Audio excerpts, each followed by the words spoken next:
ሚቶ ወረዳ ሊሙና ቢልቢሎ ወረዳ የኢትዮጵያ የግብርና ትራንስፎርሜሽን ኢንስቲትዩት አርሶ አደሩን ከአርሶ ማደር ወደ አርሶ ማትረፍ ለማሻገር የሰነቀውን ራዕይ ከገለጠባቸው በርካታ ወረዳዎች መካከል ሁለቱ ናቸው። ሚቶ ወረዳ በማዕከላዊ ኢትዮጵያ ክልል በስልጤ ዞን፣ ሊሙና ቢልቢሎ ወረዳ ደግሞ በኦሮሚያ ክልል በአርሲ ዞን ይገኛሉ። በእነዚህ ሁለት ዞኖች ስር ደግሞ ምሳሌ ለመሆን የበቁ 3 አርሶ አደሮች አሉ። ወይዘሮ ኢጆ ሻንቆ፣ አቶ ከድር ቲቲሪና ሐጂ ጉታጎ የሱፍ በአንድ ሀገር ውስጥ በተለያየ ቦታ ቢኖሩም ገጽ ለገጽ ባይተዋወቁም ሕይወታቸውን የሚመሩበት ግብርና ግን በተለያየ ቦታ የሚኖሩትን በአንድ ቤት የሚኖሩ ተመሳሳይ የሕይወት ዘይቤን የሚመሩ ሰዎች አስመስሏቸዋል።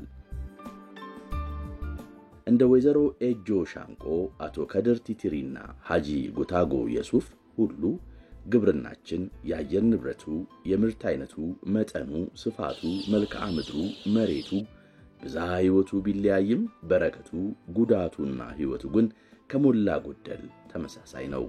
ከእጅ ወደ አፍ የሚባልለት አይነት እርሻን ምን ተገብረው ወይም ግብርናችንን ያካሄድን የነበረው ቀደም ሲል ከወላጆቻችን ከአያቶቻችን በወረስነው የአርሰራር ስርዓት ስለነበረ በተከታታይ ለረጅም ጊዜ ሰዎች እያመረቱ መመገብ እንጂ እያመረቱ ለገበያ አለማዋል አንዱ እሱ ነው። አምራቹ ክፍል የሚያመርተው ለመመገብ ብቻ ራሱን ለመቻል ብቻ ነው እንጂ ለትርፍ ብሎ የሚያመርተው ነገር ብዙም የለም። ይሄም ደግሞ የተደረገበት ምክንያት አንደኛ የግብዓት አጠቃቀማችን እጅግ በጣም የደከመ፣ የቴክኖሎጂ አቀባበላችን እጅግ በጣም የደከመ ስለሆነ ነው። በኢትዮጵያ ከዓመቱ 12 ወራት ጳጉሜን ጨምሮ የመጨረሻዎቹ 3 እና 4 ወራት የሚሊዮኖች ቀጣይ ዘመን ይወስናሉ። በሰኔ ሐምሌና ነሐሴ ወራት በሚሊዮኖች የሚቆጠሩ አርሶ አደሮች ወደ ሰማይ እየተመለከቱ የዝናብን መምጣትና መቅረትን፣ መብዛትና ማነስን፣ መፍጠንና መዘግየትን ይመረምራሉ፣ ይመዝናሉ። ይህ ሐጂ ጉታጎ፣ ወይዘሮ ኢጆና አቶ ከድርም ሆኑ ሌሎች በሚሊዮን የሚቆጠሩ የሀገሪቱ አርሶ አደሮች የሚጋሩት የወል እውነት ነው። ዝናብን ጥገኛ ያደረገ፣ ዝናብን መሰረት ያደረገ በሌላው አካባቢና ሌላ አገር ስትመለከት ደግሞ አመቱን ሙሉ ያመርታል አርሶ አደር። እኛ ግን ዝናቡን መሰረት አድርገን በክረምት የምናገኘውን ዝናብ ነው ወደ ምርት የምንቀይረው። መስኖን መሰረት ያደረገ ልማታችን አነስተኛ ነው። ያ ከኢንቨስትመንት ጋር ይያዛል እና አመቱን ሙሉ አለማምረታችንም ጭምር ነው ይሄንን ያደረገን። ጊዜ የማያቆመው፣ ወቅት የማያጠፋው፣ ዘመን የማይገታው ግብርና ቁጥሩ እያደገ ለመጣው ሕዝብ ፍላጎቱ እንዲሞላ መጠንና መልኩ ከዓለም ፍጥነት ጋር መታረቅ ይኖርበታል። የነ አርሶ አደር ሐጂ ጉታጎ የሱፍ፣ ወይዘሮ ኢጆ ሻንቆና ከድር ቲቲሪ ብቻ ሳይሆን በአንድም ሆነ በሌላ መልኩ የኢትዮጵያውያን ሕይወት መሻሻል ከዚሁ ከግብርና ምንጭ ይቀዳል። በአንድ በኩል እያደገ የመጣውን የሕዝብ ቁጥር መግቦ ለማደር፣ በሌላ በኩል እየደጋገመ የሚጎበኘንን ድርቅ መቋቋም የሚችል ግብርና እውን ለማድረግ ሀገር ተሸካሚውን ግብርናን ለማዘመን መሬት ላይ ያለውን የአርሶ አደሩን ችግር በሳይንሳዊ መንገድ በማጥናት መፍትሄዎችን በማመንጨት ይሰራል የኢትዮጵያ ግብርና ትራንስፎርሜሽን ኢንስቲትዩት። የግብርና ኮመርሻላይዜሽን ክላስተር የምንለው አርሶ አደሮችን በኩታ ገጠም አደራጅቶ ወደ ምርት ማስገባት ማለት ነው፣ እንዲያመርቱ ማገዝ ማለት ነው። የግብርና ኮመርሻላይዜሽን ክላስተር አሁን ባለው የሀገራችን የመሬት ይዞታ የአሰራር ሁኔታ እጅግ በጣም ተመራጭና ለወደፊትም ሊያሻግረን የሚችል አካሄድ፣ አርሶ አደሮች ቴክኖሎጂን ተጠቅመው ግብርና እንደ ቢዝነስ ቆጥረው ራሳቸውንም ጠቅመው ሀገርንም ሊጠቅሙ የሚችሉ አቅጣጫ ጠቋሚ ወይም ደግሞ አፕሮች ነው።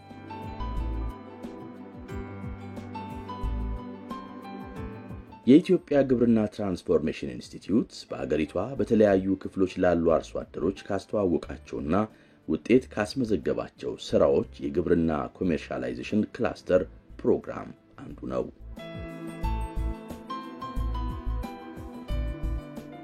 በ31 የሰብል ኩታ ገጠም ምድቦች በ11 የሰብል አይነቶች ማለትም በቆሎ፣ ጤፍ፣ ስንዴ፣ የብቅል ገብስ፣ ሰሊጥ፣ አኩሪ አተር፣ ቲማቲም፣ ሽንኩርት፣ ማንጎ፣ አቮካዶና ሙዝን በሀገሪቱ 7 ክልሎች በኦሮሚያ፣ በአማራ፣ በሲዳማ፣ በደቡብ ኢትዮጵያ፣ በማዕከላዊ ኢትዮጵያ፣ በደቡብ ምዕራብ ኢትዮጵያና በትግራይ ክልሎች በሚገኙ 311 ወረዳዎች እየተተገበረ ይገኛል።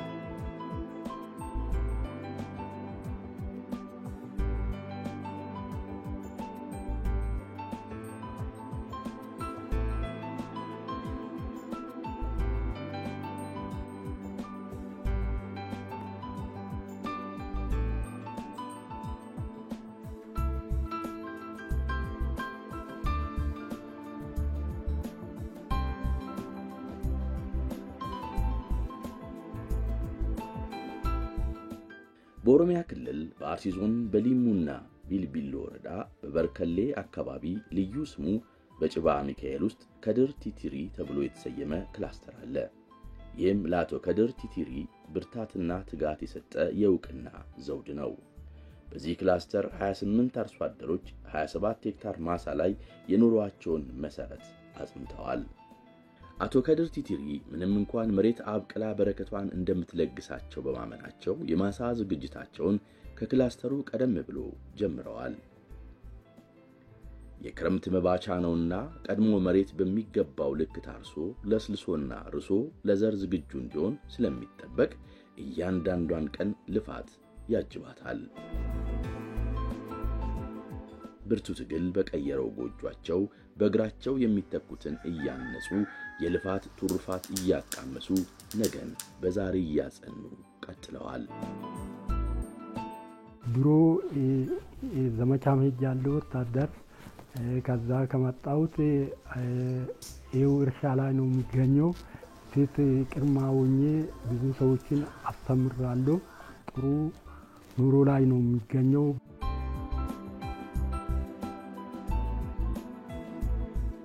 ወይዘሮ ኤጆ ሻንቆ የከድር ቲቲሪ ክላስተር ንቁ አባል ናቸው። ወይዘሮዋ ማሳቸውን አዘጋጅተው ተንከባክበው ጸጋቸውን እስኪያፍሱ ደፋ ቀናውን ተያይዘውታል። ዋኑ በርሲሳራኒ ሞቱማን ከነስ ዋኑ መዲ አባቴ ዱበርቲን ኢራን ቂጣ ክላስተር መስራት ከጀመርን ወዲህ መንግስት ሴት ልጅ ከሰራት ትለወጣለች ብሎ ስላስተማረንና ይህንኑ ስለተገበርኩ ነው መለወጥ የቻልኩት። አቀውስ በኔ ሰኒፍ ጀቸ ቆሳቹ ጀመር። በማዕከላዊ ኢትዮጵያ ክልል በስልጤ ዞን ሚቶ ወረዳ በኤደነባ አገው ኩታ ገጠም የሚገኘው ባለራዩ አርሶ አደር ሐጂ ኩታጎ የሱፍ የማሳ ዝግጅታቸውን የጀመሩት በ2015 ዓ.ም በግንቦት ወር የመጨረሻዎቹ ቀናት ነው። የክላስተሩ አባላት አረምን ለመቆጣጠር እንዲረዳቸው የአፈሩ እርጥበት ሳይደርቅ ደግመው ደጋግመው መሬቱን አለስልሰዋል። 120 አርሶ አደሮች አብረውና ተጋግዘው ከ280 ሄክታር በላይ ማሳ ማረስ ችለዋል። ስንዴ ነው ይሄ ማሳ። ስንዴ አንድ ወር ጊዜ አለው። ቢያንስ አንድ 15 እንደዚህ ያርሳለሁ። 20 ያውኩልም ኪራይም አርጌ አርሳለሁ። ለሁሉም ደግሞ መስራት ጥሩ ስለሆነ ዋናው ስራ ላይ መበረታታት ነው። ክላስተሩን ተስፋፍቷል። መጀመሪያ በ60 ሄክታር ጀመር። ከዛ ቀጥሎ ወደ 120 ገባ። አምና ወደ 160። አሁን እዚህ ኤሪያ ብቻ ላይ 280 ይሆናል።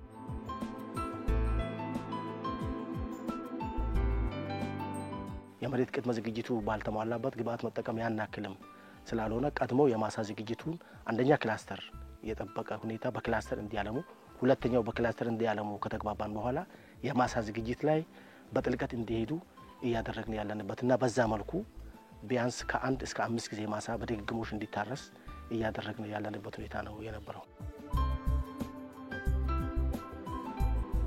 ማሳቸውን ከግንቦት 4 2015 ዓ.ም ጀምሮ በማረስ መሬቱን ለዘር ዝግጁ እስኪሆን ድረስ በሚገባ ያለሰለሱት አቶ ከድር ከአንድ ወር ከአጋማሽ ቆይታ በኋላ ዘርና መሬቱን አገናኝተዋል።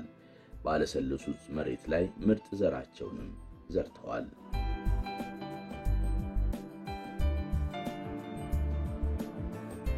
ገብስ አመርታለሁ። የብቅል ገብስ እረኛም ቀጥራለሁ፣ ገበሬው ቀጥራለሁ። ወደ ከውጪ እንኳን ወደ 3-4 ሰው እየቀጠርኩት አሰራለሁ።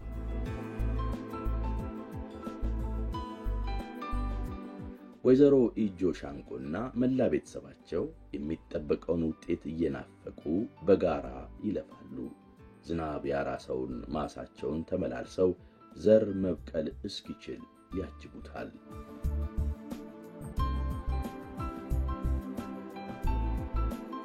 ሀጂ ጉታጎ የዘር ወቅት ሲቃረብ የማሳውን ጭብጥ ጓል በመከስከስ እንዲሁም ከዘር በፊት ማሳው ላይ የበቀሉ አረሞችን ለማረምና ዘሩ ለስላሳ አፈር አግኝቶ በፍጥነት እንዲበቅል ማሳቸውን በትራክተራቸው ተመላልሰውበታል።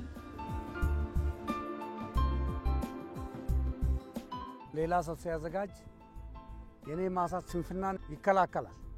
አሁን ሌላ ቦታ ሲሆን ነገ ደርስበታለሁ ተነገ ደርስበታለሁ የተባለ የዘር ጊዜ ይደርሳል።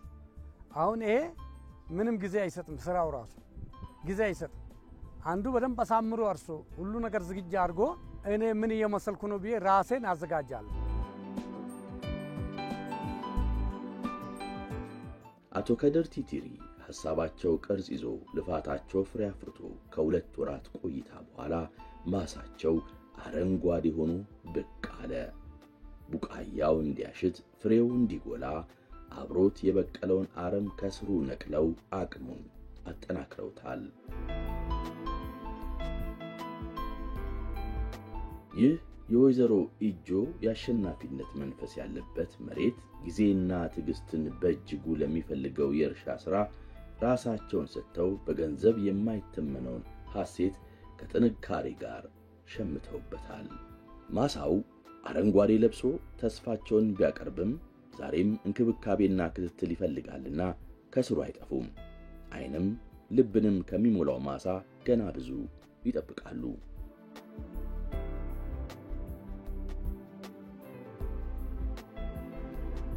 ስንዴ የተዘራበት የኢደነባ ክላስተር በወርሃ ነሐሴ በአረንጓዴ ሕይወት ከዳር እስከ ዳር ተዘርግቶ ላረሰው ተስፋውን ሲያቀርብ ላየው ቀልብን ሲገዛ ነገን በግድ እንዲናፈቅ ያስገድዳል። ዘርና መሬት ተዋህደው የወለዱት ኅብረ ቀለም ማሳውን አድምቆታል። የከድር ቲቲሪ ክላስተር በወርሃ ጥቅምት ሊደከምበት አይደለም ለሚመለከተው ሁሉ ሐሴትን የሚፈጥር ነው። ብዛቱና ውበቱ ጎልቶ ከፍ ብሎ መታየት ጀምሯል። በውስጡ አርሰናል፣ በውስጡ ዘርተናል፣ አረምን አውጥተናል። አሁን እያሸተ እየደረሰ ነው። የተሻለው ምርት ውጤት ነው የምንጠብቀው። ከአንድ ስታር ላይ እስከ 50 እስከ 60 እስከ 70 ይገኛል።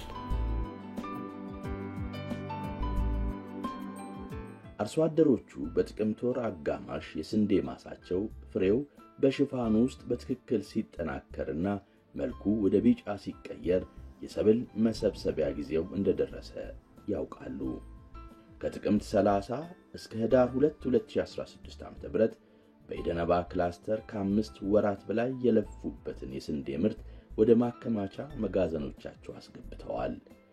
ይህ ጊዜ ለሀጂ ጉታጎ የሱፍና ወዳጆቻቸው ከደስታ በላይ ነው። ግርሳዎችም የበዙበት ከተዘራም ዝናብ እጥረት የነበረበት ከዛ ደግሞ አሁን ደግሞ ባልተፈለገ ሰዓት ዝናብ የመጣበት ትልቅ ፈተና ነው የዘንድሮ አዝመራ። ይሄ ቦታ አሁን እቺ መሬት አሁን ሌላ ጊዜ 80 ኩንታል አነሳለሁ፣ 90 መንስቻለሁ። ያው አሁን አንድ ጎተራ ነው የሞላው። አሁን የቀረችዋ እንደምታዩት ነው። እሷ ምናልባት ከ15-10 ኩንታል ብትሆን ነው። በጣም ቀንሷል። ይቀንስም አልহামዱሊላህ ምንም ማድረግ አንችልም፣ እንደ ሀገር ነው።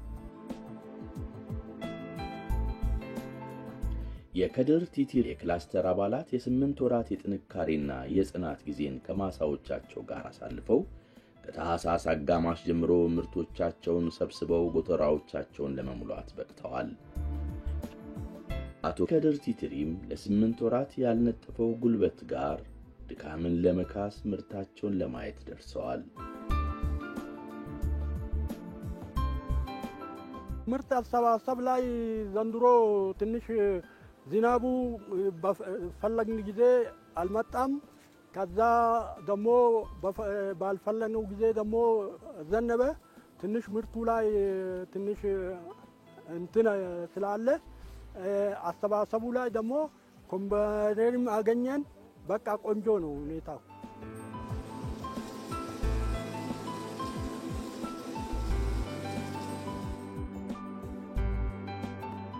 የወይዘሮ ኢጆ ታሪክ ሲገለጥ በእንቅፋት ያለ መደናቀፍን በተዛባ መልከታ ያለ መቆምን ፍንትው አድርጎ እያሳየ ሌሎች ግብርናን ወደው የሚጠኑ እንስቶች መፈጠር ምክንያት ይሆናል። ዱራነከሲ ኑመ ጀዳኒ ሌዳ አሁን ሴቶችም ወንዶችም ቢሆኑ የሰራ ሰው ነው ከችግር መውጣት የሚችለው። ቁጭ ብለን ከወንድ እጅ ከመጠበቅ አግዘን ከሰራን ለውጥ እናመጣለን። ይህም ማለት ከወንዶች እኩል እንሰራለን እንጂ እንዴት ወደ ኋላ እንመለሳለን። እኔም ይህንን መንገድ በመከተሌ ነው ለውጥ እንዳመጣ ያደረገኝ። ኑቲ ሰከሚት ዱበት ደብና ኑ ዱበርቲ ማዲ ከጀኑቶ ኑ ከካሴ ውጂ ከና ኑ ቀብሲሴቹ ለዕድሜ እጅ ያልሰጡ ጉልበትን በንቃት ያበረቱ ማስተዋልን በብልሃት ያደረጁት አርሶ አደር ስማቸው ከመንደራቸው አልፎ የሚሰማ ሆኗል። ባቄላ አመርታሉ፣ አተር አመርታሉ። ስንዴም ደግሞ በብዛት ሳይሆን በትንሹ ለቤት እናመርታለን። በማህበር አንድ ላይ እህሉንም እንሸጣለን። ደግሞ ገንዘቡን በባንክ ይሰጠናል። የሻቱትን በውጤት ያጸኑት ወይዘሮዋ የእፎይታ ጊዜያቸውን ከመሰሎቻቸው ጋር ያጣጥማሉ። አማ እዶ ጅሬና ለፈ መጋላት ይሌ መነንቀምና አሁን ከተማ ላይ ቤት አለኝ። ገብቼ ልሰራበት ብል እችላለሁ። ነገር ግን ትልቅ ለውጥ ያለው እዚሁ ገጠር ነውና ለከተማ መግባት አልፈለኩም። ግብርና ልስራ ብትል፣ ወተት ላቀርብ ብትል፣ አትክልት ላምርት ብትል በስፋት መስራት የምትችለው ገጠር ነው። ለዚህ ብዬ ነው ወደ ከተማ ያልገባሁትና ገጠሩን የመረጥኩት። ወንት ሩፉ እንጅሩ ከናፍ ጀቻ ባዲያ መከነ ፊላኒ እስከይስ ጀር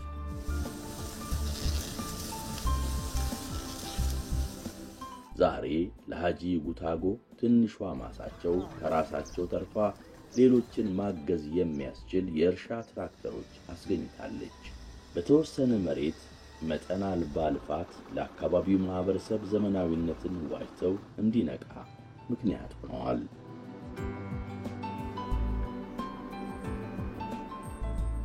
ሁሉም የዚህ ቀበሌ ትራክተር ናቸው። እነዚህ ትራክተሮች ሁለቱ የኔ ናቸው። የክላስተር ፋይዳ ናቸው ማለት ይቻላል ራሱ።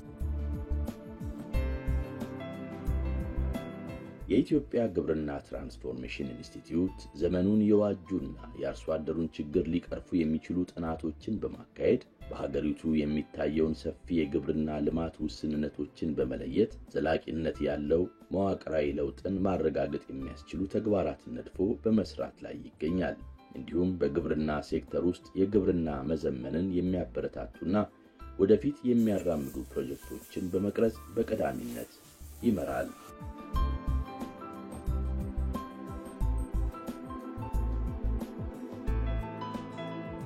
ቴክኖሎጂው ለግብርናው እንደ ፈውስ ያበረከታቸው ዘመናዊ አሰራሮች አርሶ አደሩ አውቀዋቸውና ተጠቅሟቸው ብክነትና ብክለትን በመቀነስ እፎይታን አስገኝቷል።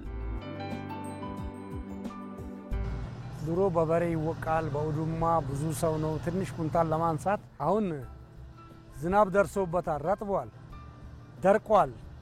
በማጭድ ቢሆን ብዙ ይረግፋል። በበሬ ብንወቃ በእጅ ብናጭድ እህሉ በጣም ይባክን ነበር። ምርት በምንሰባሰብበት ጊዜም ብክለትም የለው፣ ደግሞ አይቀየጥም ይሉ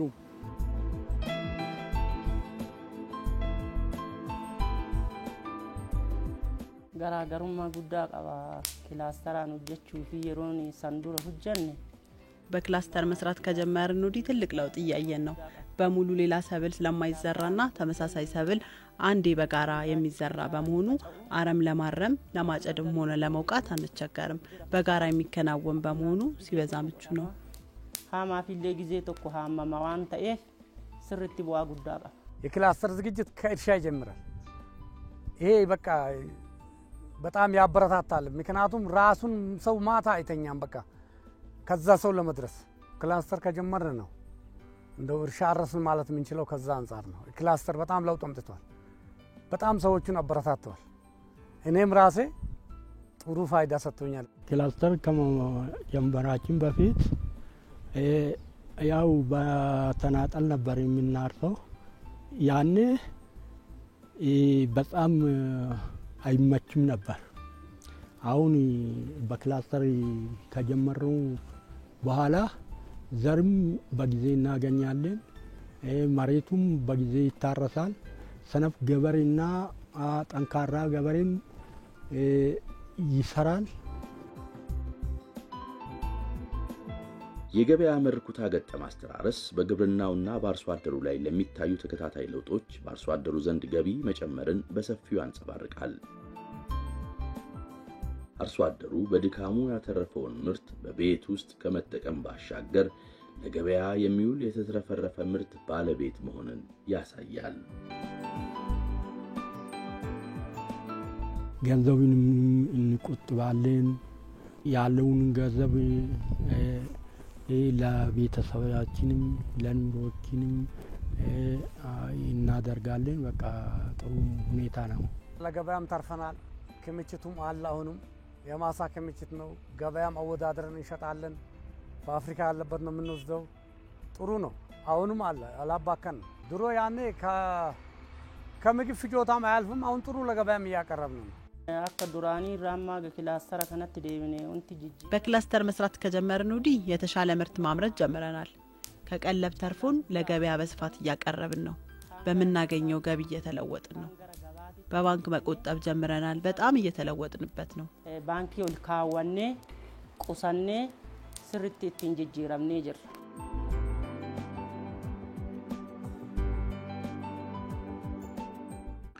የግብርና ትራንስፎርሜሽን ኢንስቲትዩት ስራውን ተግባራዊ ባደረገባቸው ወረዳዎች 360 የግብርና ግብዓት አቅርቦትና አገልግሎት ማዕከላት እንዲቋቋሙና ስልጠና እንዲያገኙ በማድረግ በአመት በአማካይ ከ3.5 ሚሊዮን በላይ አርሶ አደሮች ተጠቃሚ እንዲሆኑ አስችሏል።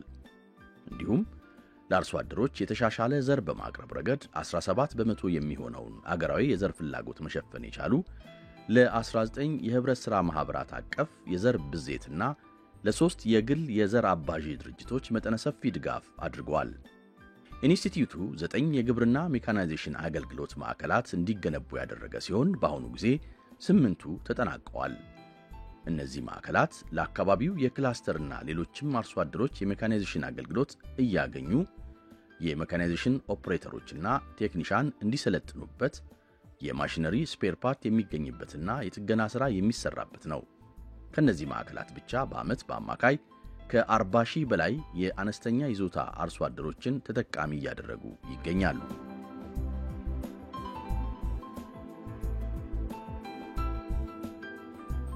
አርሶ ማደር ብቻ ሳይሆን ብዙዎችን ወደ ማሳደር የተሸጋገረው ግብርና የምግብ ዋስትና መመጣጠንንም የኑሮ ማደግም ምክንያት ሆኗል። ህብረታቸው በፈጠረላቸው መንገድም በመጠነኛ ማሳቸው ከልኬታቸው የተረፈ ምርት እንዲገኝ የኢትዮጵያ ግብርና ትራንስፎርሜሽን ኢንስቲትዩት የላቀ እገዛ ታክሎበታል። ከኛ በላይ ይቆጣጠራሉ። ማሳ በጣም ነው የሚቆጣጠሩት። ከኛው ጋር ነው የሚደክሙት። ዘንድ ስንዘራ ራሱ አይገቡም። በቃ ይሄ ክላስተር እስከሚያልቅም ድረስ ከማሳ ዝግጅቱም ከመድኃኒቱም ምንም አይለዩንም። ከኛ ጋር ጥሩ ክትትል ነው የሚያደርጉልን። ሄክታራ ለማፊ ጥንዲ ለማቃ ለእርሻ ስራ የሚሆን 2 ሄክታርና 2 ጥንድ መሬት አለኝ። ለዚሁ ስራ የምንፈልገውን እያገኘን እየተደገፍን ነው። ማዳበሪያና ምርጥ ዘር በጊዜ እየመጣል። ጣውን ጀሮን ሩፋራ ሰኚ ከነስ አርገቻ ጅራ ይህን ቀርቃረን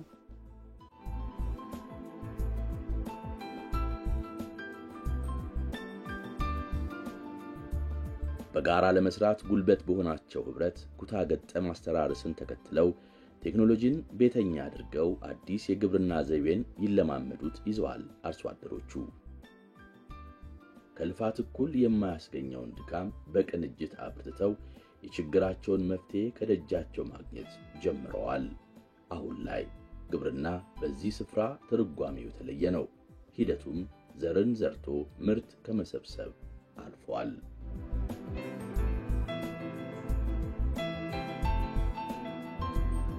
ትኩረት ሰጥተን ግብርናን እንቀይራለን፣ ኢንቨስት ብናረግበት እንቀይራለን ብንል በምርምር ላይ ፎከስ አድርገን ቴክኖሎጂ የሚያፈልቀውን ኃይል አጠናክረን ብንቀጥል ብዙ ለውጥ ማምጣት እንችላለን። ከአስተሳሰብ ጀምረን አሰራራችንን እና ምናደርገውን ጥረት በሙሉ አቀነባብረን መስራት ነው የሚፈልገው። ከዛ ውጤታማ እንሆናለን። እኔ በጣም ትልቅ ተስፋ ነው ያለኝ ኢትዮጵያ።